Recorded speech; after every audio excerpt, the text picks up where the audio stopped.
Olá pessoal, tudo bem? Sejam todos muito bem-vindos e muito bem-vindas a mais um Revisando com Questões, nosso episódio semanal da JJ Mentoria, em que a gente escolhe um tema da medicina, um tema de grande importância, e a gente revisa esse assunto através de questões de prova de residência, às vezes também de prova de revalida antigas. Então a gente utiliza as questões formuladas pelas bancas para a gente rever os principais conceitos de cada tema, aqueles conceitos que sem dúvida nenhuma vão ser cobrados de novo na sua prova de residência. Então se você já conhece o nosso trabalho, comece deixando a sua curtida no nosso vídeo se você está assistindo pelo YouTube, se inscreva no nosso canal e não se esqueça de fazer o comentário ao final do vídeo, de dar a sua sugestão, de dar a sua opinião sobre o nosso trabalho. E hoje o nosso assunto não poderia ter um assunto mais importante. Na verdade, pela primeira vez aqui no Revisando com Questões, a gente vai repetir um tema, a gente vai fazer o segundo vídeo sobre estudos epidemiológicos. Para nós é um dos assuntos mais importantes. Se a gente for pensar só em prova de residência, com certeza é um dos assuntos mais importantes. Está lá no primeiro grupo de relevância. A gente aqui na JJ divide todos os temas em 4 grupos de relevância e os estudos epidemiológicos estão lá em cima, no grupo de relevância muito alta, sem dúvida nenhuma, em toda prova de residência médica ou de revalidação que você pegar para fazer, eu garanto que vai ter pelo menos uma, normalmente mais do que uma, questão cobrando os estudos epidemiológicos. Agora, além da importância para as provas, tanto prova de residência, prova de revalidação, qualquer prova de medicina, nós também temos uma enorme relevância dos estudos epidemiológicos para a sua prática como médico. Na nossa visão, isso inclusive eu falei no último vídeo, no primeiro vídeo que a gente gravou sobre estudos epidemiológicos, e eu volto a repetir. Os estudos epidemiológicos, esse tema, para mim, é o tema individual mais importante de todos para a sua prática como médico. É claro que se você for cardiologista, o tema de infarto vai ser mais importante do que os estudos epidemiológicos. Se você for cirurgião, o tema ali de vesícula biliar, de doenças das vias biliares, vai ser mais importante. Mas a gente pensando de uma maneira geral, na média, esse é o assunto mais importante, porque é exatamente aquele assunto que te dá autonomia para pensar criticamente como um profissional de saúde. Você deixa de ser obrigado a levar em consideração tudo que os estudos te dizem, tudo que as pessoas estão te dizendo, e você começa a ter um poder de ter realmente uma crítica aos estudos. Isso tem ficado muito em alta com toda essa questão da epidemia. Depois a gente vai falar um pouco melhor. Inclusive, nesse vídeo vocês vão perceber que eu vou evitar falar o nome do vírus e o nome da doença que está causando essa epidemia, exatamente porque o YouTube tem diminuído a distribuição dos vídeos que incluem sobre isso. Mas em alguns momentos a gente vai tocar no assunto. De qualquer jeito, vamos começar as questões desse tema importantíssimo. Sem dúvida, não poderia ter um assunto mais importante do que os estudos epidemiológicos. Então vamos começar por essa primeira questão, uma questão da FMP, que é a Faculdade de Medicina de Petrópolis, no Rio de Janeiro. É uma questão muito boa para a gente já memorizar, para a gente relembrar alguns conceitos importantes. Um estudo de coorte tem maior capacidade na determinação da causalidade de uma doença do que um estudo seccional, pois... Letra A. Em um estudo seccional não se consegue determinar, em geral, a relação temporal entre a exposição e o desfecho. Letra B. O custo muito alto de um estudo seccional torna difícil sua realização em grandes populações. Letra C. Os resultados de um estudo seccional necessariamente se aplicam somente à população em estudo. E a letra D, um estudo de coorte consegue definir com mais clareza a prevalência de determinada doença. Então, basicamente, essa questão da Faculdade de Medicina de Petrópolis está comparando os estudos de coorte com os estudos seccionais, que também são chamados de estudos transversais ou até mesmo estudo de prevalência, dependendo aí da fonte, dependendo da região do país. E a banca, na verdade, ela já traz uma afirmação. Ela diz que o estudo de coorte tem uma capacidade maior na determinação de causalidade de uma doença do que um estudo seccional. E ela está querendo saber qual que é a justificativa correta. Então, em primeiro lugar, o que seria a causalidade de uma doença? Quando a gente faz estudos epidemiológicos, basicamente, nós estamos buscando associações. E aí, quando eu falo em estudos epidemiológicos, eu estou querendo dizer somente aqueles estudos epidemiológicos observacionais, em que a gente não dá uma medicação, em que os pesquisadores eles não têm nenhuma intervenção. Eles apenas observam o que está acontecendo ali com um grupo de pessoas, com grupos de pacientes. Então, esses dois casos, tanto o estudo seccional quanto o estudo de coorte são estudos observacionais, em que a gente não vai ter nenhuma ação realmente ali sobre aquelas pessoas, sobre aqueles pacientes. Então, esse tipo de estudo, ele só vai enxergar a associação. É impossível, a gente não tem como ter certeza sobre uma relação causal apenas por um estudo observacional, e pode ficar tranquilo que eu vou te dar um exemplo para você entender isso perfeitamente. Basicamente, existe um exemplo clássico que é de um estudo observacional bem antigo que buscava uma associação, que na verdade encontrou uma associação entre o consumo de café, pessoas que tomavam muito café tinham um maior risco de ter doenças cardiovasculares. Então existia uma associação entre o consumo elevado de café e o surgimento aí de doenças cardiovasculares. Só que a gente sabe, esse é um dos mandamentos, talvez o principal mandamento aí dos estudos epidemiológicos, é que nem toda associação significa causa. Então, por haver uma associação entre o consumo alto de café e o aparecimento de doenças cardiovasculares, isso não significa necessariamente que o café seja uma causa do infarto das outras doenças cardiovasculares.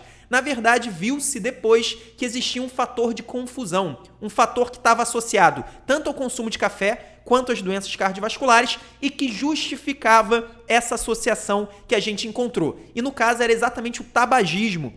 Esse é um exemplo que eu usei também no outro vídeo, a gente vai usar em mais uma questão desse vídeo atual, mas basicamente viu-se que as pessoas que consumiam mais café, elas também tinham mais o hábito de consumir cigarro, né, de fumar. Então as pessoas que consumiam mais café, na média, fumavam mais do que as pessoas que consumiam menos café. Então aquela associação entre o consumo de cafeína elevado e as doenças cardiovasculares, na verdade, existia um fator de confusão, que era o tabagismo, que estava causando essa associação. Então, apesar de haver uma associação entre café e doenças cardiovasculares, não existe a causa. Na verdade, a causa é o tabagismo. Então, você pode ver que muitas vezes isso acontece demais em medicina, mas muitas vezes nós temos uma associação que não é uma causa. Então, o que a banca afirmou e está querendo saber a justificativa, ela afirmou que o estudo de coorte ele tem maior capacidade na determinação de causalidade do que o estudo seccional. E aí é exatamente isso que a gente vai analisar. Eu falei que os estudos observacionais eles não têm como determinar realmente uma causa. Mas, de fato, o estudo de coorte ele consegue ter uma estimativa, ele consegue ter realmente uma ideia de causalidade muito melhor do que o estudo seccional. E aí, até para vocês entenderem um pouco melhor, qual seria a diferença entre o estudo de coorte e um estudo seccional, por exemplo, sobre o tabagismo e o consumo de café e as doenças cardiovasculares? Como seria o desenho de um estudo, tanto seccional como um estudo transversal? Basicamente, um estudo transversal, que é o estudo seccional, que é o estudo transversal, é a mesma coisa. Você vai pegar uma fatia da população e aí você pode escolher qualquer fatia. Você pode escolher se vai ser todas as pessoas do Brasil, se vai ser ali um hospital da sua região, que você vai fazer uma série de entrevistas em pacientes que frequentam os hospitais da sua região. Então, você vai determinar o seu N, a sua população estudada. E aí, no caso, se você quer ver consumo de café com doenças cardiovasculares, você poderia pegar, por exemplo, um ambulatório de cardiologia, você entrevistaria as pessoas que passaram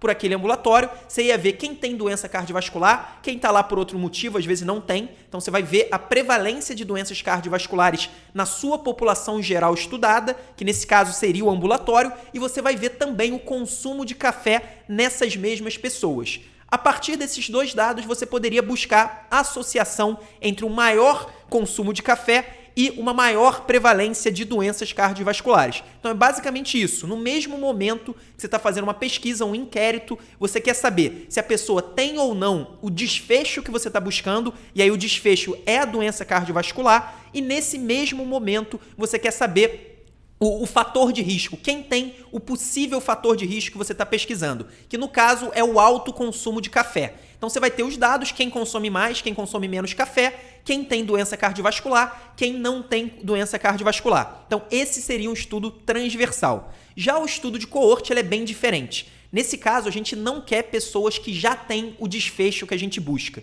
Então, a gente não pode ter pessoas já com doenças cardiovasculares se o nosso objetivo é verificar possíveis associações a doenças cardiovasculares. Na verdade, a gente tem que também escolher uma população. Então, o início é basicamente o mesmo. Você vai escolher ali um recorte de alguma população para você estudar. E nessa população, você tem que ter pessoas saudáveis do ponto de vista do seu desfecho. Então, se o desfecho é um paciente que tem infarto, você tem que buscar pessoas que não têm infarto. As pessoas que não sofreram infarto, você vai buscar e aí você vai dividir essas pessoas que não têm o desfecho que você está estudando entre o fator de risco estudado. Então, no caso, você pode dividir, por exemplo, em 5 faixas de consumo de café. As pessoas que não consomem nada de café, indo para o primeiro quintil, segundo quintil, até o último quintil, que seriam as pessoas que consomem muita cafeína por dia. Esse seria um desenho simples de um estudo de coorte, e aí você determinaria um tempo de segmento. Essa é uma diferença fundamental no estudo seccional ou transversal. Como o próprio nome diz, o estudo começa e termina no mesmo momento, então você faz uma secção daquele momento, você faz realmente um corte transversal e você vai analisar o que está acontecendo agora.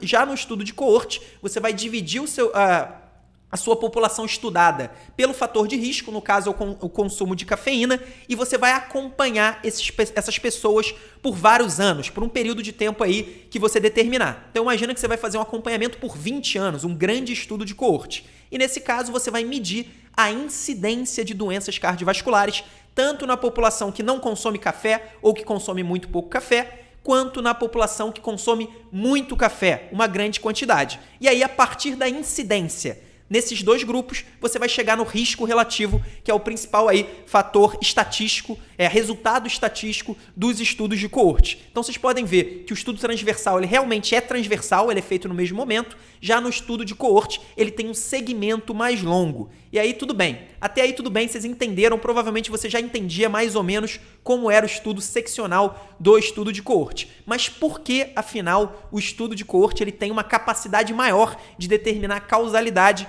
se comparado ao estudo transversal? A gente vai falar isso. Agora, antes de falar isso, vamos só dar uma olhada nas opções para a gente ir excluindo e depois chegar na opção correta. Vamos começar pela letra D, que é a última. A letra D diz o seguinte: um estudo de coorte consegue definir com mais clareza a prevalência de determinada doença. Isso está errado. Como eu falei, o estudo de coorte, ele pega pessoas saudáveis. Então, se você está estudando infarto, se o desfecho que você está estudando é infarto, você vai pegar pessoas sem infarto. Então, no início, você não tem a prevalência, porque a prevalência é 0 na sua população. E o que você vai medir ao longo do estudo é a incidência de doenças cardiovasculares nessa população. Então, o estudo de coorte ele é muito bom para medir incidência. Já a prevalência é exatamente através do estudo transversal ou estudo seccional, também conhecido como estudo de prevalências. Então, como a gente faz um recorte em um único momento, é exatamente isso que é prevalência. Se a gente pega uma população e faz um inquérito e pergunta quem sofreu infarto nos últimos 7 dias, a gente vai ter uma prevalência do infarto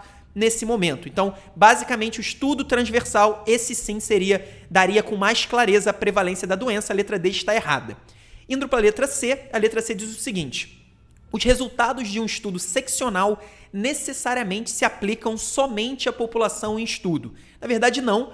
Senão nem faria sentido a gente fazer estudos seccionais. A gente pode, por exemplo, o exemplo que a gente deu foi o tempo todo consumo de café e doenças cardiovasculares. Mas a gente poderia, por exemplo, fazer um estudo transversal sobre o tabagismo e doenças cardiovasculares. A gente vai ver uma população e vai ver se existe uma prevalência maior ou não de tabagismo nos pacientes que sofreram infarto. Provavelmente, se você fizer esse estudo com um bom desenho, ele bem feito, você vai ver que realmente a prevalência de tabagismo em pacientes que sofreram infarto é maior do que nos pacientes que não sofreram infarto. Isso é natural, a gente sabe que realmente existe ali uma relação causal entre o tabagismo e as doenças cardiovasculares. E se você fez esse estudo, por exemplo, numa cidade, na sua cidade, eu estou aqui no Rio de Janeiro, se esse estudo foi feito no Rio de Janeiro, isso não significa necessariamente que essa informação só se aplica ao Rio de Janeiro. Claro que a gente tem que estudar, tem que fazer outros estudos com poder estatístico maior, mas não significa necessariamente que só se aplica ao Rio de Janeiro. Pelo contrário, se você fizer esse estudo em qualquer outra cidade, você provavelmente vai encontrar os mesmos resultados. Então a letra C aí está errada. Pode ser sim que o estudo seccional só se aplique àquela população, mas isso não é uma obrigação, não é uma característica intrínseca aos estudos seccionais.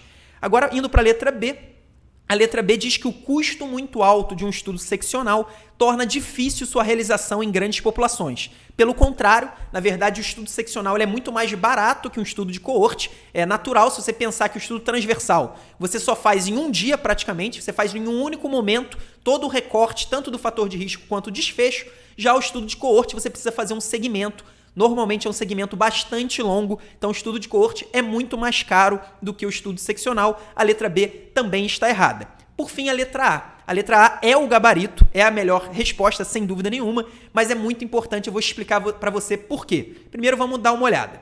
Em um estudo seccional, não se consegue determinar, em geral, a relação temporal entre a exposição e o desfecho. Então, isso é muito importante, eu vou tentar exemplificar, isso está correto, e eu vou tentar exemplificar com realmente uma hipótese aqui de estudo. Um estudo que avalie a associação entre o sobrepeso, entre a obesidade e a artrose. A artrose, que é a mesma coisa do que a osteoartrite, a gente sabe que as pessoas que têm um peso, que têm sobrepeso, que principalmente que têm obesidade, elas têm um risco maior de sofrerem de artrose, especialmente em algumas articulações, como as articulações do joelho. Qual que seria a diferença de um desenho de estudo de coorte para o estudo seccional avaliando isso? O estudo seccional, basicamente, ele pegaria um grupo de pessoas e ele veria quem tem artrose e quem não tem artrose. E a partir desses dois grupos, você ia ver a prevalência de obesidade nos dois grupos. Então, se o grupo de pacientes com artrose tivesse uma grande prevalência de obesidade e o grupo de pacientes sem artrose tivesse uma prevalência mais baixa de obesidade, a gente teria uma associação estatística. Então, haveria uma associação entre a obesidade e a artrose. Mas qual que é o problema disso e por que o estudo de coorte seria muito melhor para um exemplo como esse? Porque imagina um paciente com artrose. A gente não sabe se nessa associação que a gente viu no estudo transversal, a gente não sabe o que veio primeiro. Se o paciente ficou obeso primeiro ou se o paciente teve a artrose primeiro. Isso faz toda a diferença, porque se você for pensar na doença, na fisiopatologia e na síndrome clínica da doença, o paciente com artrose nos joelhos, ele vai ter uma mobilidade muito menor. Então, é um paciente que naturalmente vai se tornar mais sedentário. Então, será que o paciente ele primeiro tem artrose no joelho, aí ele fica mais sedentário e esse sedentarismo leva à obesidade? Ou será que ele primeiro engorda, fica com sobrepeso, fica obeso e aí começa a ter o problema no joelho por conta realmente da questão mecânica ou seja, nesse caso, em um caso, a artrose seria a causa do sobrepeso, da obesidade, ou pelo menos contribuiria para isso, e no outro caso, a obesidade e o sobrepeso seriam causas da artrose. Como saber isso? Exatamente através de um estudo prospectivo, que é o estudo de coorte. No caso de estudo de coorte, a gente basicamente pegaria pacientes que não têm artrose. Lembra que a gente não quer paciente que já tem o desfecho que a gente vai estudar. Então, a gente vai pegar pacientes saudáveis, sem artrose, e a gente vai dividir nos grupos de IMC. Então, imagina um grupo lá de IMC normal, outro grupo de IMC sobrepeso, outro grupo obesidade grau 1, obesidade grau 2 e assim por diante. A gente poderia fazer uma estratificação por IMC. E a gente acompanharia esses pacientes por um período de tempo, por alguns anos, e iria medir a incidência de artrose em cada um desses grupos. Então, fazendo dessa maneira, a gente teria uma segurança que primeiro veio a obesidade. A gente está vendo pacientes saudáveis. E aí a gente ia enxergar a incidência, os novos casos de artrose que iriam surgir em cada um desses grupos. Dessa maneira, a gente teria certeza que realmente a questão temporal está correta. Se a gente quer saber se a obesidade ou o sobrepeso vão contribuir para o aparecimento de osteoartrite, a gente primeiro precisa ter certeza que primeiro surgiu a obesidade e depois vai surgir a osteoartrite. Inclusive, quando a gente está falando de associação, o primeiro parâmetro que a gente tem que saber é exatamente o parâmetro temporal. A gente precisa saber se o fator de risco que a gente está estudando veio antes do desfecho, porque senão o que a gente acha que é um fator de risco pode ser, na verdade, uma consequência desse desfecho que a gente ainda não sabia. Então, esse exemplo é muito bom para realmente mostrar que, por ser um estudo prospectivo, em que a gente vai acompanhar o paciente, com certeza o estudo de coorte, ele garante uma relação temporal adequada entre o fator de risco estudado e o desfecho estudado. Então, isso é muito importante, por isso a letra A está correta e por isso também os estudos transversais ele tem um peso muito menor do que o estudo de coorte para estimar a causalidade. Mais uma vez, para a gente ter certeza de causalidade, só realmente com a randomização. A gente vai falar isso nas próximas questões. Agora, indo para essa questão do SUS São Paulo, cobrando aí os estudos clínicos sobre novas drogas. A gente tem visto isso aparecer demais na imprensa, né?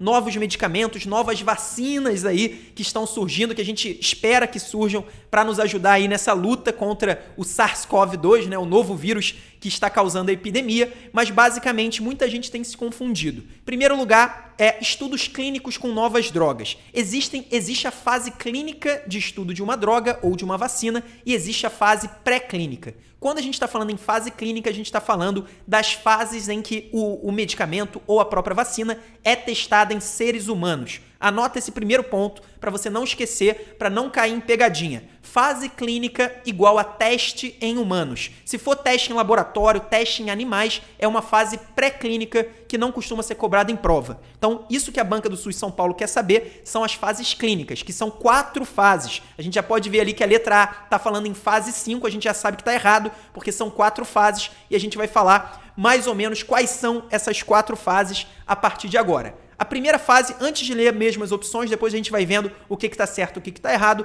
mas basicamente, depois da fase pré-clínica, a medicação, a vacina vai ser testada em laboratório, vai ser testada em animais, e aí depois a gente começa a fase 1. A fase 1 ela é feita com apenas seres humanos saudáveis. Então não importa se a gente está testando uma medicação para tuberculose, para infarto, para insuficiência cardíaca, a gente vai ter pacientes sem a doença. Então se a droga que está sendo testada é para pacientes com insuficiência cardíaca, na fase 1 a gente vai ter algumas dezenas, normalmente de 20 a 100 pessoas que não têm a insuficiência cardíaca, que são saudáveis. E o objetivo é realmente avaliar a segurança daquela droga, ver qual que é a dose máxima tolerada, ver realmente características farmacocinéticas da droga. Então o objetivo é ver se aquilo pode avançar nos testes, se a gente pode incluir mais pessoas nesse estudo, principalmente agora, claro, a partir da fase 2, as pessoas com a doença que aquela droga está sendo prevista para curar, né? Então, se for, no caso, uma droga para insuficiência cardíaca, na fase 2, a gente já vai começar a ter algumas centenas, normalmente, de pacientes com insuficiência cardíaca. E aí a droga vai ser testada, a gente vai ver de novo, qual que é a melhor dose efetiva? A gente já vai começar a olhar para a efetividade da droga. Será que realmente essa medicação está tendo algum efeito sobre os pacientes com insuficiência cardíaca? A fase 2 é o momento que a gente começa a olhar para isso, ainda com um número reduzido de pacientes. Então são apenas algumas centenas no máximo de pacientes na fase 2 e a gente vai buscar qual que é a dose ideal para aquela doença, se aquela dose realmente está tendo efetividade. Se for um caso de vacina, muda um pouco, né? Porque no caso da vacina a gente não tem paciente doente. A gente tem pacientes que são vulneráveis a alguma doença que a gente vai tentar vacinar. E aí, no caso, a fase 2 é basicamente para a gente ver também a dose, né? Qual seria a dose ideal e principalmente a imunogenicidade da vacina. Será que aquela vacina aplicada nessas centenas de seres humanos está gerando aí anticorpos suficientes, que pelo menos aparentam ser suficientes para prevenir o aparecimento de doenças ou não? Então, é uma fase em que a gente começa a testar os pacientes doentes, no caso de uma nova droga, ou os pacientes que realmente poderiam tomar a vacina, no caso da vacina, mas ainda num ambiente controlado, ainda com uma escala reduzida de número de pacientes. E a fase 3, essa sim, talvez, se não for a mais importante, com certeza, uma das mais importantes das fases clínicas, tanto de medicações como vacinas, é exatamente o momento do ensaio clínico randomizado. Nesse momento, a gente vai querer, idealmente, milhares de pacientes, estudos multicêntricos. Então, não vai ser um estudo que acontece só nos Estados Unidos, por exemplo. Vai ser um estudo em vários lugares dos Estados Unidos, idealmente em vários continentes, o mais abrangente possível. E a gente vai ter tanto os pacientes doentes, quanto a gente vai ter, um grupo intervenção e um grupo controle. Então a gente vai ter todos aqueles pacientes com a doença, imagina se for insuficiência cardíaca, uma droga contra a insuficiência cardíaca. A gente vai escolher quem são os nossos pacientes, imagina que é uma insuficiência cardíaca classe 2, ou classe 1, classe 2 e classe 3, não importa, a gente vai escolher para quem que é essa medicação, e aí nesse grupo de pacientes nós vamos dividir em 2 através da randomização. E aí exatamente é o momento em que a gente vai ver se realmente aquela medicação, aquela droga, está tendo um efeito causal de melhorar o prognóstico do paciente. Porque até antes da fase 3, se você for pensar a fase 2, a gente só tem um grupo, que é o grupo de pacientes doentes em que a gente vai aplicar a medicação para ver se ela está funcionando. Só que a gente sabe muito bem que em pesquisa da medicina, nós não podemos aplicar um tratamento, uma terapêutica somente para o mesmo grupo sem ter um grupo controle comparativo. E é para isso que serve a fase 3. A fase 3 a gente vai ter milhares de pacientes e esses pacientes vão ser divididos em 2 grandes grupos ou até mais do que 2 grandes grupos para a gente testar a efetividade de fato dessa nova droga comparada ao tratamento habitual da doença ou ao placebo. Então a gente vai aplicar a droga, vai aplicar o placebo ou vai aplicar o tratamento antigo daquela doença, tudo isso sendo feito por sorteio, por randomização, quem vai receber o quê, e aí no final a gente vai ver se a droga foi de fato efetiva. Então a fase 3 é a fase a fase principal realmente em que a gente vai ver, que a gente vai ter certeza se aquela medicação é ou não comprovadamente efetiva para aquilo que ela foi proposta. E aí, no final da fase 3, essa droga já começa a ser comercializada. E a mesma coisa vale para a vacina também vai ser feita dessa forma, vai ser feita com o grupo intervenção e o grupo controle, a gente vai comparar os resultados e ao final da fase 3, a droga ou a vacina elas já começam a ser comercializadas. Até aí tudo bem, essa é a fase 3, mas eu tinha falado que são 4 fases. Se na fase 3 a droga já foi comercializada, o que seria a fase 4? A fase 4 aqui vai continuar ocorrendo após a comercialização. Depois que uma medicação entra no mercado, depois que uma vacina entra no mercado, a gente continua fazendo pesquisas, principalmente de olho nos efeitos adversos, nos efeitos colaterais de longo prazo. Aqueles efeitos adversos que a gente não conseguiu ver nas 3 primeiras fases, a gente vai tentar identificar com a droga já rolando no mercado. Já houve várias medicações, várias mesmo, que passaram pelas 3 primeiras fases e que depois, em algum momento na fase 4, foi visto que eram medicações que tinham algum efeito colateral importante, que não poderiam ser usadas a longo prazo. Então a fase 4 é aquele momento pós-comercialização que a gente vai checar se realmente aquilo é seguro e se realmente aquilo é efetivo. Porque às vezes vai estar, na fase 3 a gente fez um estudo, na fase 4 a gente vê que não é bem assim. Então, a fase 4 é aquele momento de segurança para ter certeza se realmente aquela droga passou por todas as fases por merecimento ou foi por fruto de algum erro ali nos testes ou mesmo um efeito adverso que realmente só aparece no longo prazo. Então, basicamente, são essas as 4 fases que tanto as medicações quanto as vacinas vão passar. Agora sim, vamos dar uma olhada nas opções. A letra A eu não vou nem começar a ler porque ela fala em fase 5. Não existe a fase 5, então vamos pular para a letra B. A letra B diz o seguinte: na fase 2, a medicação é testada em indivíduos sadios para avaliação toxicológica sérica. Na verdade, não, essa é a fase 1. Quem não lembra, depois assiste de novo o trecho em que eu falo das primeiras fases. A letra C diz o seguinte: na fase 1, a medicação é, em geral, testada em indivíduos terminais. Já vou parar de ler a letra C aqui, porque, na verdade, na fase 1, a medicação é testada em indivíduos saudáveis, que não têm aquela doença que a gente está estudando. E pulando a letra D, que vai ser o gabarito, vamos para a letra E. A letra E diz que a fase 4 compõe estudos observacionais para verificação de efeitos adversos a curto prazo.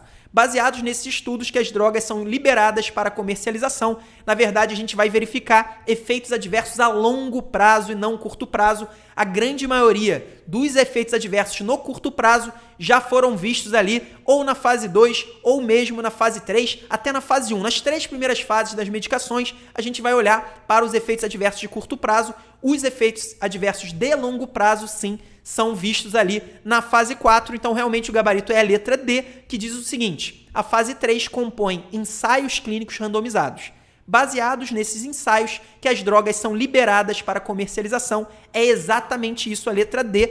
E esse é um assunto que sempre teve a sua importância nas provas de residência, sempre foi cobrado realmente as fases clínicas de medicações e vacinas, mas obviamente no contexto atual esse tema ganhou ainda mais importância, que a gente tem visto a corrida para chegar numa vacina efetiva, a corrida para chegar em medicações também efetivas e, claro, as bancas de residência médica vão cobrar, elas estão vendo que esse assunto está em alta e sempre quando um tema fica em alta por algum acontecimento geral, ainda mais esse acontecimento que a gente está vivendo hoje, com certeza esse tema vai ter uma importância ainda maior do que ele tinha nos últimos anos. Agora vamos para essa questão do Instituto Fernandes Figueiras, no Rio de Janeiro, o IFE. Vamos dar uma olhada no enunciado, é uma questão muito boa e que tem muito a ver também com o momento atual.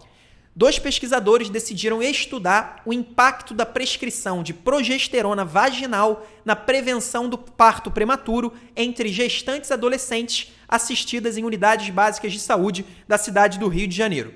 Para essa finalidade, desenvolveram uma pesquisa na qual as gestantes que procuraram assistência na UBS de Copacabana não receberam a medicação, enquanto aquelas assistidas na UBS Engenho da Rainha receberam a droga. Em relação ao delineamento do estudo, assinale a opção correta. Letra A, trata-se de um estudo observacional e randomizado. Letra B, trata-se de um estudo experimental e não aleatório. Letra C, trata-se de um estudo observacional e não randomizado. E, por fim, a letra D, trata-se de um estudo experimental, duplo cego e randomizado. Então, basicamente, a banca do IFE trouxe aí um exemplo de estudo feito ali em unidades básicas de saúde de 2 bairros do Rio de Janeiro e ela quer saber se esse estudo é um estudo observacional ou um estudo experimental e depois ela quer saber se existe ou não randomização nesse desenho. Como eu disse ali na primeira questão, a randomização é o passo mais importante para a gente conseguir determinar causalidade, para a gente conseguir amenizar, neutralizar os fatores de confusão.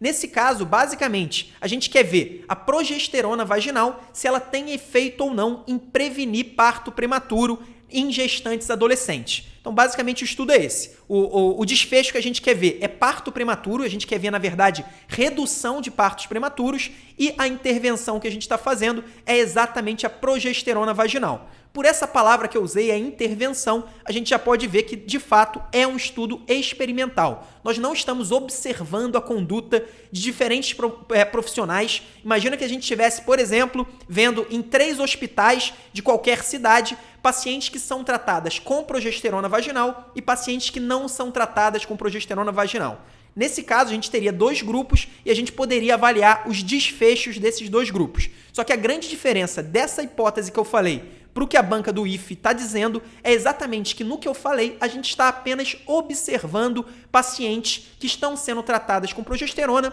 ou que não estão sendo tratadas com progesterona de acordo com a conduta escolhida pelos profissionais de saúde. Então não existe nenhum desenho de estudo que fale que o hospital X tenha que usar a progesterona vaginal e que o hospital Y não tenha que usar a progesterona vaginal. Isso sim seria uma intervenção dos pesquisadores. Então, nesse caso, como a gente está dizendo que todas as gestantes que forem na UBS de Copacabana não vão receber a medicação e todas as gestantes que forem à UBS Engenho da Rainha vão receber a droga, nesse caso existe sim uma intervenção por parte dos pesquisadores. Então, houve uma intervenção, em determinado lugar, todas as pacientes vão receber a medicação, em determinado lugar, nenhuma paciente vai receber a medicação. Então, a gente já pode excluir a letra A, que fala em estudo observacional, e a letra C, que também fala em estudo observacional. A gente vai ficar na dúvida entre a letra B e a letra D. Então, a grande dúvida agora é se existiu ou não a randomização.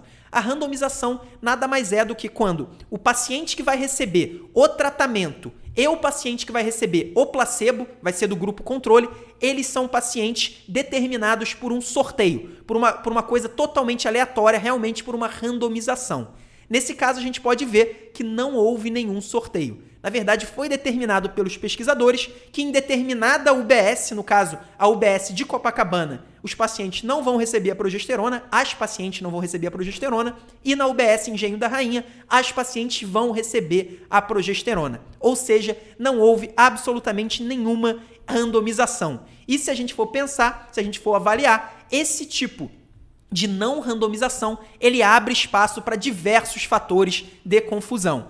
Eu não sei se vocês conhecem bem o Rio de Janeiro, mas Copacabana, eu tenho certeza que todos conhecem, é um bairro na zona sul do Rio, com um IDH relativamente alto para a cidade. Já o Engenho da Rainha é um bairro da zona norte do Rio, com um IDH relativamente baixo. Então existe uma grande diferença socioeconômica entre essas duas populações. Então imagina que no caso dos pacientes de Copacabana tem um desfecho melhor do que os pacientes do Engenho da Rainha.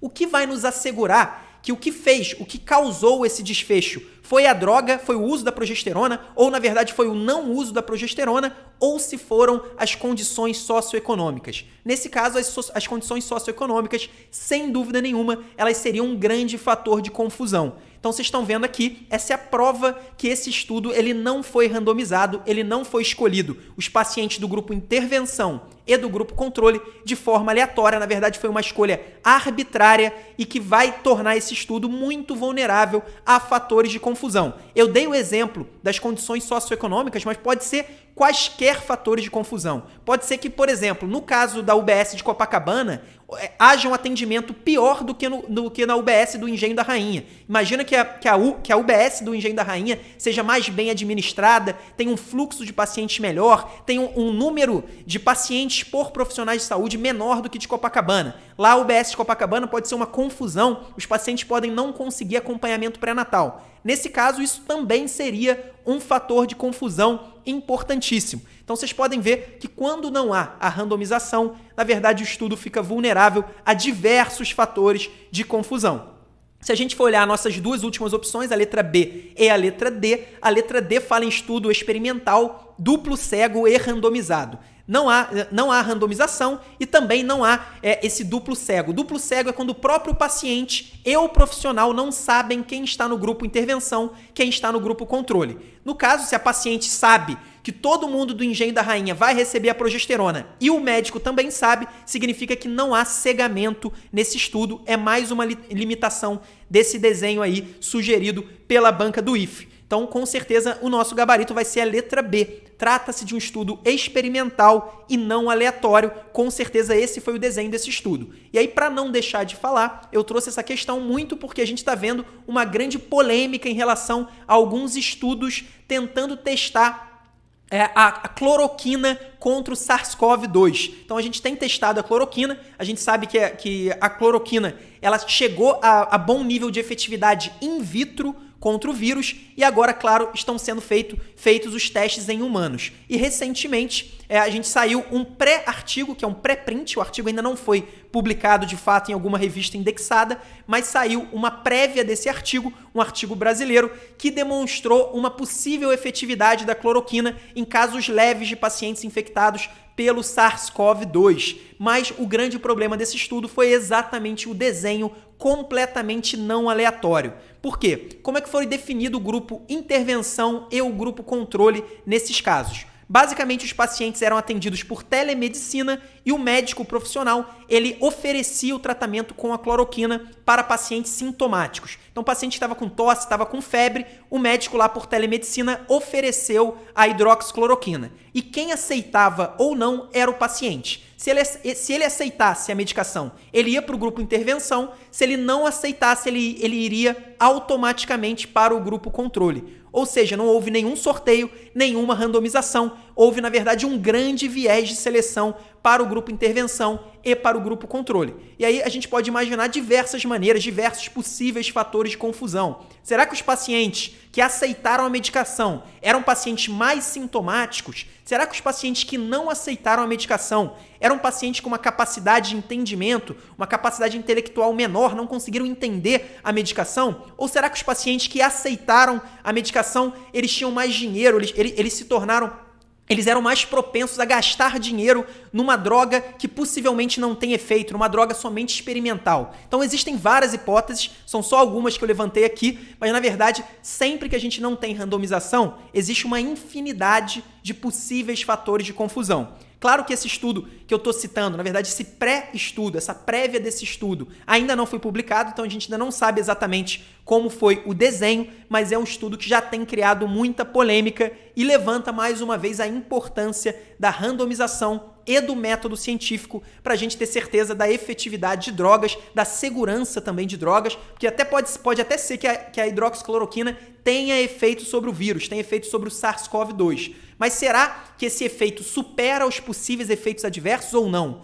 A única maneira da gente debater isso é através da ciência. A gente tem que tomar muito cuidado para não politizar uma disputa que é científica, não é uma disputa política. Então isso é muito importante, vale para a hidroxicloroquina e vale para qualquer coisa. Essa questão é uma questão muito boa para relembrar isso. Quando o estudo não é aleatório, ele não pode comprovar causalidade, ele não pode comprovar efetividade de medicação alguma. Isso é muito importante, por isso o gabarito de letra B. Agora, para finalizar essa questão da USP Ribeirão Preto, é uma questão que quando a gente lê pela primeira vez, a gente pode ficar muito confuso, a gente pode achar que é uma questão muito difícil, mas fiquem calmos, fiquem comigo que eu vou explicar para vocês o gabarito dessa questão. Quando presentes em estudos epidemiológicos, as variáveis geradoras de confusão, entre parênteses, confounders, podem resultar em associações espúrias entre as variáveis independentes e dependentes, levando o observador a enxergar relações causais inexistentes. Para ser considerada como capaz de causar tal distorção em um estudo de associação, uma variável deverá cumprir os seguintes requisitos. Letra A. Ser fator de risco para as variáveis independente e dependente, podendo ser consequência de ambas. Letra B. Ser associada à variável dependente e ser fator de risco para a variável independente, não sendo consequência de nenhuma delas. Letra C. Ser associada à variável independente e à variável dependente, sendo consequência da segunda. E, por fim, a letra D. Ser associada à variável independente e fator de risco para a variável dependente, sem ser consequência da primeira. Então, calma, eu sei que realmente é uma questão confusa, inclusive se já é confusa pra gente, que está fazendo apenas 4 questões, imagina na hora da prova, quando você tem, além dessa questão, tem mais 99 e tem pouco tempo e tem pressão para fazer. Então, vocês podem ver que realmente o treinamento de provas é fundamental para vocês ganharem segurança, para vocês ganharem realmente, para isso se tornar mais habitual para vocês. Basicamente, a banca da USP Ribeirão Preto, ela quer saber quais características que deve ter o fator de confusão. A gente falou durante todo esse vídeo sobre os fatores de confusão. Eu falei lá no primeiro, entre aquela associação clássica entre um alto consumo de cafeína e as doenças cardiovasculares, em que, na verdade, não existe causa. Então, não é que o alto consumo de cafeína cause as doenças cardiovasculares. O que acontece é que tanto as doenças cardiovasculares quanto um alto consumo de café estão associadas ao hábito de tabagismo. Então, as pessoas que são tabagistas, que fumam cigarros, elas normalmente consomem mais café do que as pessoas que não consomem cigarro, e por isso a gente vê a associação, que é uma associação espúria entre o consumo de cafeína e as doenças cardiovasculares. E a banca, para confundir ainda mais, ela falou o tempo todo entre variável independente e variável dependente. Pensando em um estudo epidemiológico, a gente busca a associação entre um desfecho, o desfecho é a variável dependente, e a gente busca a associação entre esse desfecho e um fator de risco, que é a variável independente. Então isso é muito importante. O que depende do fator de risco é o desfecho. Então, no caso, se a gente for pegar o estudo do café com as doenças cardiovasculares, a variável dependente é a doença cardiovascular e a variável independente é o consumo de café. Isso pode confundir, a banca faz isso de propósito, não é por acaso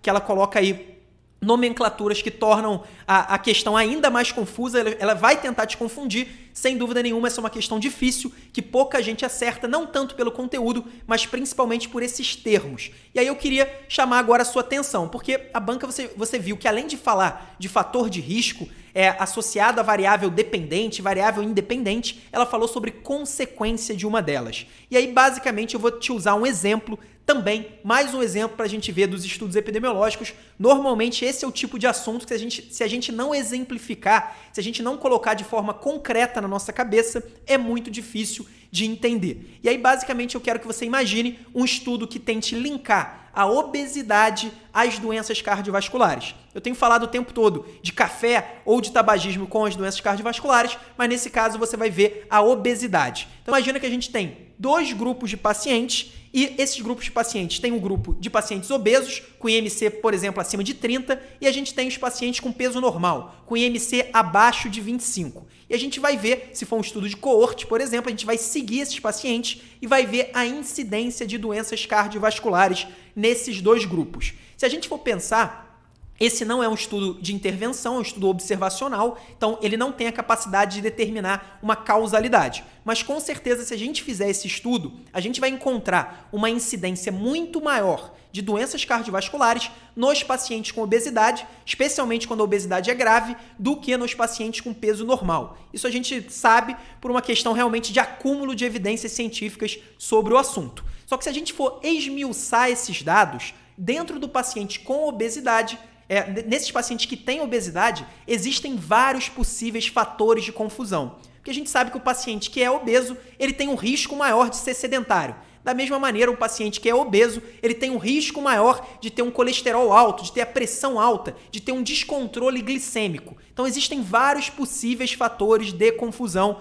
num estudo observacional de pacientes obesos comparando com pacientes não obesos. Normalmente, nesse tipo de estudo, os pesquisadores eles vão tentar retirar todos os fatores de confusão, e isso é feito de forma estatística, né? Através de cálculos estatísticos, tentando eliminar o peso da hipertensão, eliminar o peso do diabetes, eliminar o peso do sedentarismo, até chegar ao valor que seria somente atribuível à obesidade. Esses cálculos estatísticos, eles, claro, ajudam a gente ter uma relação, uma associação mais fidedigna, só que eles não são perfeitos. Isso é um ponto importante.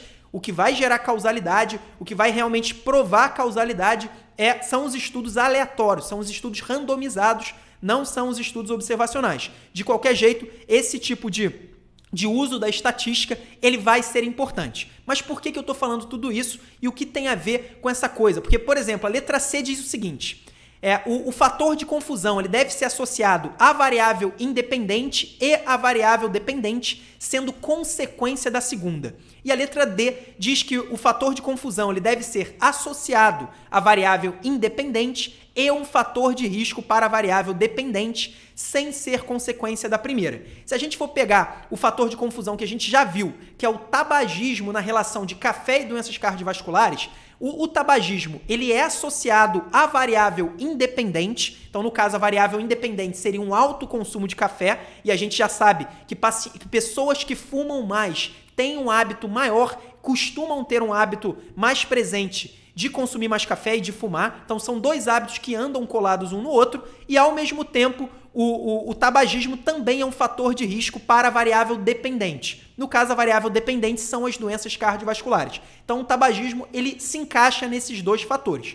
Agora, o problema está ali no final. A letra C fala em ser consequência da segunda, que seria a variável dependente, e a letra D fala em sem ser consequência da primeira. Então, ele não poderia ser consequência, e eu já digo que o gabarito é a letra D, e eu vou te explicar por quê. Lembra do exemplo que eu estava falando entre obesidade e doenças cardiovasculares? No caso, por exemplo, o diabetes ele pode ser um fator de confusão. Ele é um fator que está associado à obesidade e, ao mesmo tempo, é comprovadamente um fator de risco para as doenças cardiovasculares. E por que ele não pode ser consequência da variável independente? Então, a obesidade ela não pode ser o diabetes, que é o fator de confusão, ele não pode ser uma consequência da obesidade. Porque se o diabetes for causado pela obesidade, significa que a obesidade ela realmente causa também a doença cardiovascular. Porque aquele fator que parecia ser apenas um fator de confusão, na verdade, ele é apenas um passo antes do desfecho. Então seria, o paciente começaria ficando obeso,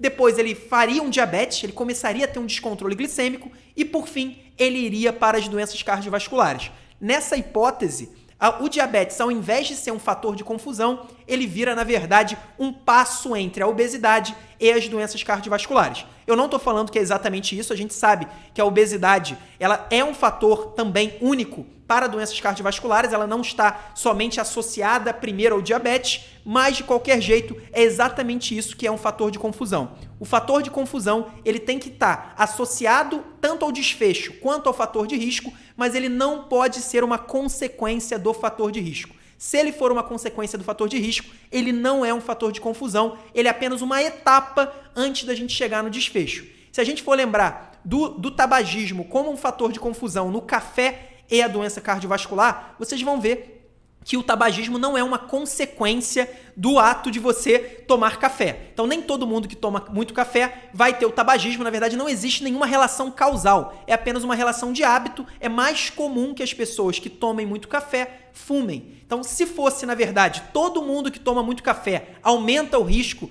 de virar tabagista, na verdade, aí sim, o tabagismo deixaria de ser apenas um fator de confusão e ele viraria realmente um ponto dentro da patologia, dentro da patogenia das doenças cardiovasculares associadas ao café.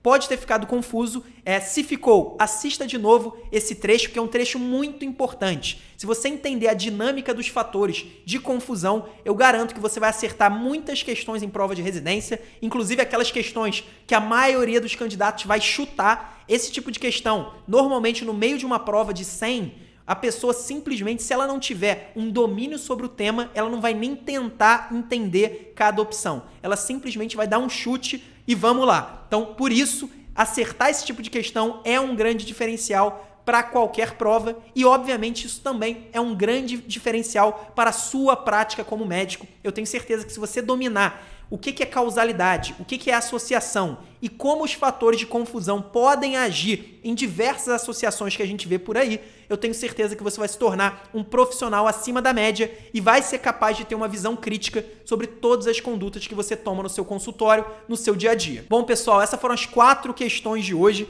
Questões boas, um assunto importantíssimo para você estudar, para você realmente se diferenciar dos seus concorrentes, acertar questões que a maioria das pessoas não vai acertar. Um abraço e até a próxima semana.